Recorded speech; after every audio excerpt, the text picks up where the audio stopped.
आज मैं आया हूँ सारनाथ। मेरे साथ भोला जी हैं जो यहाँ पे गाइड का काम करते हैं और वो हमें यहाँ पे सारी चीज़ें एक्सप्लेन करके बताएंगे और जो भी यहाँ की हिस्ट्री है वो सारा हम इस वीडियो में आपको दिखाते हैं। ये जो सामने बड़ी वाली आप मूर्ति जो देख रहे हैं ये गौतम बुद्ध की मूर्ति है। इस मूर्ति को बनाने में 11 साल का समय लिया है और मूर्ति की हाइट 80 फीट 9 इंचेस है। कितने कारीगर लोग मिलके बनाए हैं? 150 कारीगर लोग मिलकर इसको बनाया है और ये लाल पत्थर का बना हुआ है। पत्थर आया कहाँ से है? वाराणसी से 70 किलोमीटर दूर विंध्याचल चुनार का पत्थर है। ये क्यों यहाँ पर बनाया गया है? इसका रीजन है, आप लोग 13 साल पहले न्यूज में देखे होंगे, पेपर में पढ़े होंगे, अफगानिस्तान में जो तालिबान वाला लोग डायनामाइट बम से पुरानी मूर्ति को जब तोड़ा था तो बुद्धिस्ट देश में बहुत दुख हुआ, बहुत कष्ट हुआ। हमारे धर्म को, हमारे मंदिरों को, हमारे मूर्ति को तोड़ा जा रहा है। तब थाईलैंड देश वालों ने पैसा इकट्ठा करके उसी मूर्ति के नाम से ये मूर्ति यहाँ बनाई गई। This statue is replica, that is a copy. Original statue in Afghanistan, in Bamiyan, वो एक ही पहाड़ को काट के बनाया गया था। One rock, one stone, one body, there no any joint, but this statue is the joint and joint and joint here. वो अफगानिस्तान की मूर्ति की ऊंचाई 260 फीट हाइट, 260 फीट ऊंचा था और ये जो मूर्ति बन के कंप्लीट हो गया तो 16 मार्च 2011 को थाईलैंड के प्राइम मिनिस्टर ने आकर इसका ओपनिंग किया। क्यों? उन्हीं के देश का पैसा इसमें लगा हुआ था। तोड़ा गया अफगानिस्तान में, बनाया गया भारत में और इस जगह का नाम है सारनाथ। भगवान बुद्ध का 4th प्लेस इम्पोर्टेंट है। बहुत साहब, भगवान बुद्ध का 4th प्लेस इम्पोर्टेंट है। पहला जन्म स्थान नेपाल लुम्बिनी में हुआ 2500 साल पहले। दूसरा स्थान बिहार स्टेट में पड़ता है बुद्ध गया, जहां वो पीपल के पेड़ के नीचे 5 साल उन्होंने तपस्या किया, मेडिटेशन किया। उनको एनलाइटमेंट मिला, उनको ज्ञान मिला। ज्ञान मिलने के बाद गौतम बुद्ध यहाँ पर आए और यहाँ बहुत बड़ा जंगल था, यहाँ कुछ नहीं था। भगवान बुद्ध यहाँ आकर पहला प्रवचन दिया। The first teaching, first deliver, first sermon. Buddhism यहीं से स्टार्टिंग हुआ। Japan, Thailand, Burma, Laos, Cambodia, Tibet, Nepal, Bhutan, Sri Lanka, Burma, Mongolia तक बौद्ध धर्म इसी स्थान से फैला। The Buddha religious capital eight Sarnath. और पूरे एशिया और पूरे विश्व में बौद्ध धर्म, इसका पुराना नाम है पहले सारंगनाथ, अभी बोलते हैं सारनाथ। सारनाथ का मीनिंग क्या है? शांति का स्थान। हमारा भारत फ्रीडम हुआ था 1947 में। हमारा कॉन्स्टिट्यूशन, हमारा संविधान, हमारा कानून भी इसी सारनाथ के नाम से डॉक्टर भीमराव अंबेडकर ने अशोक स्तंभ, द 4 लाइन कैपिटल, जो पैसे पर, नोट पर, बैच पर देखते हैं, हम आपको चलते चलते उसकी कॉपी हम दिखाएंगे। और तो और लास्ट प्लेस कहाँ है? लास्ट प्लेस भगवान बुद्ध धर्म का प्रचार खत्म करने के बाद यहाँ से यूपी में एक जगह का नाम है कुशीनगर। वहाँ पर 80 साल 9 दिन के अंदर उनका स्वर्गवास हो गया। सो यू सी, इसकी ऊंचाई कितनी है? 80 फीट 9 इंचेस। उनके मरने के नाम पर उस मूर्ति की हाइट रखी गई है। So Buddha live this earth 80 years 9 days। बौद्ध धर्म में कोई जात पात नहीं, सभी ह्यूमन सब बराबर हैं। यहाँ दलाई लामा हर साल आते रहते हैं, लाखों की संख्या में बौद्ध फॉलो रहते हैं। और तो और ये सारनाथ डिस्ट्रिक्ट में आता है वाराणसी। काशी, बनारस, वाराणसी, ये 3 नाम है। काशी आज के हजारों साल नाम राजा हरिश्चंद्र के नाम में रखा गया है। बनारस कब रखा गया? ब्रिटिश टाइम, अंग्रेजों के टाइम में था। बनारस का मतलब है बना हुआ रसों का रस है। यहाँ प्रोटेक्ट ए जूस। बनारस एक छोटा सा डिस्ट्रिक्ट है, यहाँ 3 यूनिवर्सिटी है, the great university in the world. Oxford, Cambridge, Banaras Hindu विश्वविद्यालय। कितना एकड़ है? 1360 एकड़, means 22 kilometre area. More than 30,000 students study. What you need to subject, every subject available. दूसरा संस्कृत यूनिवर्सिटी है। तीसरा पॉलिटिकल यूनिवर्सिटी है। जिसको सांसद लीडर बनना है तो विद्यापीठ में पढ़िए। हमारे भारत के 2nd prime minister Lal Bahadur Shastri Banaras से ही पढ़कर, वाराणसी से पढ़कर प्रधानमंत्री बने हैं। जय जवान जय किसान का नारा देने वाले उन्होंने। Please come to against. हम आए सारनाथ और हमारे साथ है भोलानाथ जी। और जो हमें यहाँ पे सारनाथ के बारे में पूरा एक्सप्लेन करेंगे। मौलाना जी, आप कितने साल से यहाँ पे आप? मैं 50 साल से काम 50 साल से। तो आप कितनी लैंग्वेज में आप समझाते हैं? मैं तो 6-7 लैंग्वेज में समझाता हूँ। कौन कौन सी लैंग्वेज बोल लेते हैं? मैं बर्मीज बोलता हूँ, तिब्बती बोलता हूँ, नेपालीस बोलता हूँ, श्रीलंका भी बोलता हूँ, इंग्लिश भी बोलता हूँ और बंगाली भी बोलता हूँ। जो आ गया और जिस भाषा में चाहिए उस भाषा में एक्सप्लेन करता है। अभी सीजन नहीं है, अन सीजन है, इसलिए आप हिंदी में और भोजपुरी में और इंग्लिश में भी बोलते हैं। वो सामने 4 मूर्ति दिखाई पड़ रही है, स्टोन की बनी है, पत्थर की बनी है। सभी मूर्ति के ऊपर गोल्ड कलर का पॉलिश किया हुआ है। वो पीछे वाली बड़ी मूर्ति जो देख रहे हैं वो बुद्ध गया में पीपल के पेड़ के नीचे मेडिटेशन के रूप में बैठे हैं, विपश्यना के रूप में पढ़ रहे हैं और ध्यान के रूप में बैठे हुए।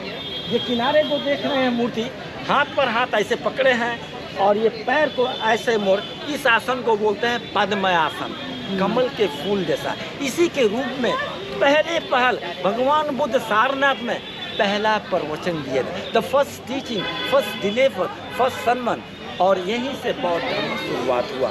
इसको बोलते हैं पद्म आसन। और दूसरा जो बीच में है वो अभय मुद्रा है, हाथ को ऐसे उठाए, अंगुली खड़ा किए हैं। अभय मुद्रा का मतलब कोई डर नहीं, कोई भाव नहीं, कोई विचार नहीं, इसको बोलते हैं अभय मुद्रा।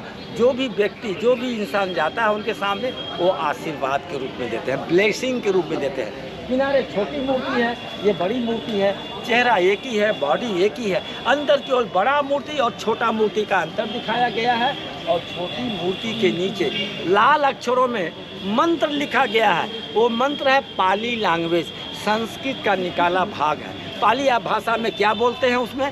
बुद्धम शरणम गच्छामि, धम्मम शरणम गच्छामि, संघम शरणम गच्छामि। इसका मीनिंग है, इसका मतलब है मैं बुद्ध की शरण में जाता हूँ, मैं धर्म की शरण में जाता हूँ, मैं संघ की शरण में। संघ में से यूनिटी होता है, संगठन होता है, यूथ होता है। और ये पीपल का पेड़ है, असली वाला पीपल का पेड़ तो बुद्ध गया में है, जहाँ भगवान बुद्ध को ज्ञान प्राप्त हुआ था, उन्हें एनलाइटमेंट मिला था। दूसरा पेड़ कहाँ है? सम्राट अशोक का बेटा और बेटी, son and daughter, Sanghamitra and Mahendra, एक पीपल का पेड़ बुद्ध गया से ले जाके श्रीलंका में लगाया। उस जगह का नाम है अनुराधापुरम। और पेड़ को श्रीलंका वासियों को अभय दान दिया, गिफ्ट में दिया पेड़ को। आप लोग पूजा करें, आप लोग इसकी सेवा करें, वो श्रीलंका में है। ये पेड़ जो देख रहे हैं पीपल का पेड़, ये तीसरी डाली है, the third branch, third child, third baby. और ये 1931 में लगाया गया है, जो कि थाईलैंड के धर्म गुरु ने ब्रिटिश टाइम में 1931 में बुद्ध गया से लाकर इसे हिंदू भी पूजा करता है, मन्नत मानते हैं, मन्नत पूरा होता है तो कपड़े फल फूल सजाकर पूजा करते हैं। और पीपल की पत्ती के पेड़ के नीचे सब लोग, और पीपल की पत्ती को सभी जापान वाले, थाईलैंड वाले, बर्मा वाले खरीद कर लेके जाते हैं। 2-2 हज़ार 3-3 हज़ार पत्तियाँ पीपल की जब अपने देश पहुँचते हैं तो 5-5 पत्ती, 10-10 पत्ती गिफ्ट में प्रसाद के रूप में देते हैं। आप मानो चाहे न मानो, ये आपकी है, चाहे जीरो मानो। हमारे सनातन धर्म में जो भी काशी, बनारस, वाराणसी, सारनाथ दर्शन करने के लिए आता है, when you return what you took here, what you take from memory, यहाँ से आप लोग क्या यादगारी ले जाएंगे दिल्ली या बम्बई या कलकत्ता? यहाँ से गंगा जी का पानी ले जाते हैं। वो तो बौद्ध धर्म के लिए पीपल की पत्ती है, तो सनातन धर्म के लिए जो है गंगा जी का पानी है। और गंगा जी का पानी रहता है तो घर में कोई भी पूजा पाठ कर सकते हैं। इसलिए बौद्ध धर्म के लिए पीपल की पत्ती, सनातन धर्म के लिए गंगा जी का पानी, वो भी बनारस, वाराणसी, सारनाथ। वो तो लेना हो तो लीजिए, फिर आगे चलिए। खड़े हैं, मालूम नहीं है कि हम कहाँ खड़े हैं। You don't know where are you standing. न आप आसमान में हैं, न आप अंडरग्राउंड हैं। You are living for middle class. आप लोग बीच वाली धारा में हैं। भगवान बुद्ध ने टीचिंग किया था, ज़्यादा अमीर भी रहना ठीक नहीं है, ज़्यादा गरीब भी रहना ठीक नहीं है। If you should live in middle class, then you suffering whole life all the world. तो ये अंडरग्राउंड है 20 फीट। वो सामने लाल वाला दरवाज़ा देखिए, ये दरवाज़ा अभी ये बंद है। ये दरवाज़ा 1 साल में एक बार ओपन होता है। और किस महीने? बैसाख बुद्ध पूर्णिमा वाले दिन को ये दरवाज़ा खुलेगा। तो साधु सन्यासी लोग अंडरग्राउंड जाके डार्क लाइट जला के मेडिटेशन करते हैं, ध्यान करते हैं। हवा नहीं रहेगा तो कैसे मेडिटेशन करेंगे? तो जालीदार ये खिड़कियाँ लगी हैं, 4 खिड़कियाँ लगी हैं, उधर भी लगी हैं, इधर भी लगी, ताकि हवा जाए, भिक्षु लोग, साधु लोग मेडिटेशन करें। तो ये दरवाज़ा अंदर जाने का है, ऐसे ही दरवाज़ा बगल में वो बाहर निकलने के लिए। आप कंबोडिया में जाइए, थाईलैंड में जाइए, वियतनाम में जाइए, लाओस में जाइए, म्यांमार, बर्मा में जाइए, ऐसे ही जगह जगह पर मंदिर बनाए जाते हैं। थाईलैंड में जाएंगे, 19% ऑल पीपुल इज बुद्धिस्ट, वहाँ 90% बौद्ध धर्म को मानते हैं। और every temple small gold statue, heavy gold statue. Thailand में तो एक ऐसी मूर्ति है विश्व की मानी जानी, 80 feet longer golden sleeping Buddha वहाँ पर है। वो उसी को देखने के लिए बैंकॉक, थाईलैंड जाते हैं। और तो हमारा कंबोडिया जो है, अंकोर वाट उसका जगह का नाम है, जहाँ हमारे गणेश जी, पार्वती जी, शिव जी का वहाँ कल्चर अभी भी है, वहाँ आर्ट है, जैसे अजंता एलोरा में बनाया गया है, उसी तरह से कंबोडिया में भी है। आप जाइए सुमात्रा में, जावा में और Malaysia, they are all our Hindu system and Buddhist system वहाँ भी फैला हुआ है। लेकिन मलेशिया, इंडोनेशिया इस्लाम कंट्री है, but they are follow a Buddhism. और लोग बौद्ध धर्म से पहले आदिकाल से सनातन धर्म है, ये उसी का सब रिलीजियस पार्ट है। एक हाथ उधर तो एक हाथ उधर, दीन एक ही है और मानवता अलग अलग है। तो ये अभी आप ये मंदिर में जाएंगे तो ये मंदिर नया बना है। ओल्ड टेम्पल को, जितने पुराने मंदिरों को मुगल पीरियड ने ध्वस्त कर दिया, तोड़ दिया। जो सोना, चांदी, गोल्ड, डायमंड था, सब उठा के लेके चला गया। हमारे बनारस पर ज़्यादा से ज़्यादा आपका मुगलों ने तहस नहस कर दिया। अभी आप मंदिर के अंदर जाएंगे तो जो आपने मूर्ति देखा है पीछे, और अभय मुद्रा वाले ऐसे, उससे बड़ी मूर्ति इसके अंदर है। और दूसरी मूर्ति हमारे भारत में बनाई गई है ग्रेनाइट स्टोन की, वो भी पद्म आसन के रूप में ऐसे करके बैठे। तीसरी मूर्ति वो है प्योर गोल्ड की है, वो थाईलैंड के राजा ने डोनेशन में, दान में दिया है। जो थाईलैंड में हर मंदिरों में सोने की मूर्ति रखी जाती है, चाहे छोटा हो चाहे बड़ा हो। तो यहाँ भी थाईलैंड के राजा ने एक गोल्ड की मूर्ति दी है, प्लेटों को काट के दफनाया हुआ है। जो सोना पहनता है, जो चांदी पहनता है, जो हाथ में लेता है, उसी को 3-4 मूर्तियाँ गोल्ड कलर की पॉलिश की गई है। उसमें समझ में नहीं आता है कौन सी सोने की है, कौन सी नहीं सोने की है। तो आप लोग मंदिर में जाइए और गेट के सामने बगल में वो सोने की मूर्ति वहाँ रखी हुई है, वो ओरिजिनल है।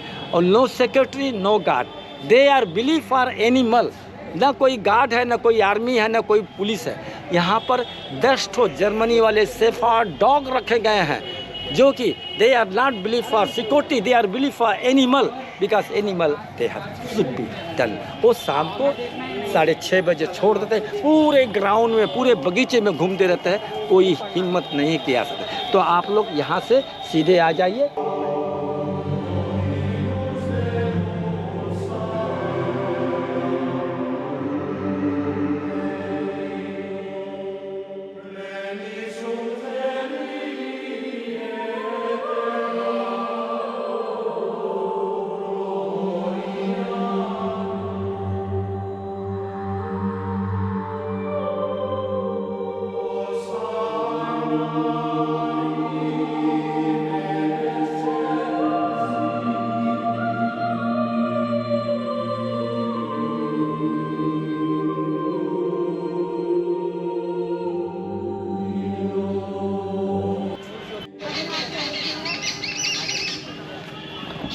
तो इस जगह हम जाएंगे तो यहाँ पे विपासना सेंटर है, जिसके कहते हैं कि जो 10 दिन में यहाँ पे आपको मेडिटेशन कराई जाती है, ध्यान लगाया जाता है।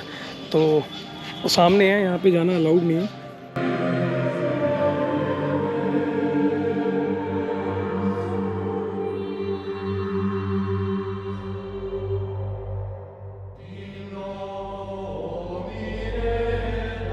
हमारा भारत का राष्ट्रीय चिन्ह है, जो भारत का संविधान लिखा गया डॉक्टर भीमराव अम्बेडकर का, हमारा भारत का सिंबल है, चिन्ह है, 4 लाइन कैपिटल। अगर वो ना होता तो हमारा सिंबल भी नहीं होता। सम्राट अशोक ने बौद्ध धर्म को फैलाया और बौद्ध धर्म से ही यहीं से पूरे दुनिया में फैला, और हमारा भारत का राष्ट्रीय चिन्ह।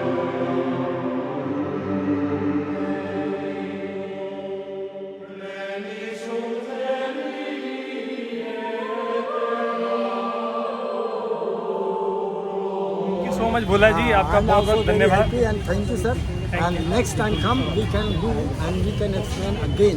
Thank you so much. We live in the human life. Thank अगर you. इंसान इंसानियत रहेगा तो जरूर तो मुलाकात। आप अपना नंबर बता दीजिए। हम नंबर बता देते हैं। हमारा नंबर है 9621467127। और आप भोला ना। ये सारा दिन खुला होता है? हाँ, ये दिन भर सुबह 7 बजे से 5 बजे तक। और ये ऑफ कब रहता है? ये 5 बजे के बाद बंद। नहीं, कौन सा दिन, जैसे संडे या? नहीं, एवरी डे। और एवरीडे आप ओपन मिलेंगे यहाँ पे? हम यही मिल जाएंगे। तो जब भी अगर आप सारनाथ आते हो तो भोला जी से जरूर मिले, बिल्कुल, बहुत जरूर, अच्छे जरूर। इंसान है। हाँ, थैंक यू हाँ, Bhola ji. Thank you sir.